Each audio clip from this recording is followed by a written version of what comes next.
নমস্কার বন্ধুরা, তোমরা কি এটা চিনতে পারো? এটা কি? এটা আসলে হচ্ছে ডুমুর। এই ডুমুর দেখবে বাজারে এখন কাটাও পাওয়া যায়, আবার গোটাও পাওয়া যায়। তো ডুমুর নিয়ে এসেছিল, তাকে কাটলাম। কাটার পর ডুমুরটাকে বয়েল করে নেবে একটু নুন, তেল দিয়ে। তারপরেতে করব কি, একটু পেঁয়াজ কুচি, একটু কাঁচা লঙ্কা কুচি, রসুন, একটু আদা।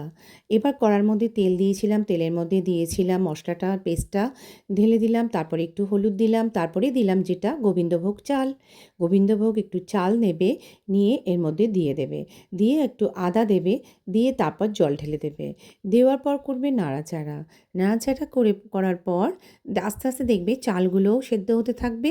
আর তার সঙ্গে করব কি, ডুমুরগুলো সেদ্ধ করেছিলাম কিন্তু দেখলাম একটু চেয়ে আছে, তাই জন্য হাতে করে একটুখানি ভালো করে নরম করে নিলাম।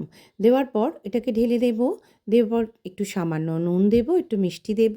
মিষ্টি না হলে তরকারিটা ডুমুর তেমনি ফ্যাঁসে, তাই ভালো লাগবে না, তাই জন্য একটু মিষ্টি দিলাম। তো একটু ঝাল ঝাল মিষ্টি মিষ্টি ডুমুরটা হলে খেতে তোমার খুব ভালো লাগবে। আমি কখনো বন্ধুরা চাল দিয়েও করি, আর কখনো চিড়ে দিয়েও করি।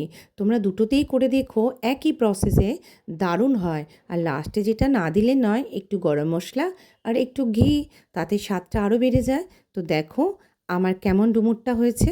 তো তোমাদের রেসিপিটা কেমন লাগলো আমাকে জানিও, আর তোমরা বানিও।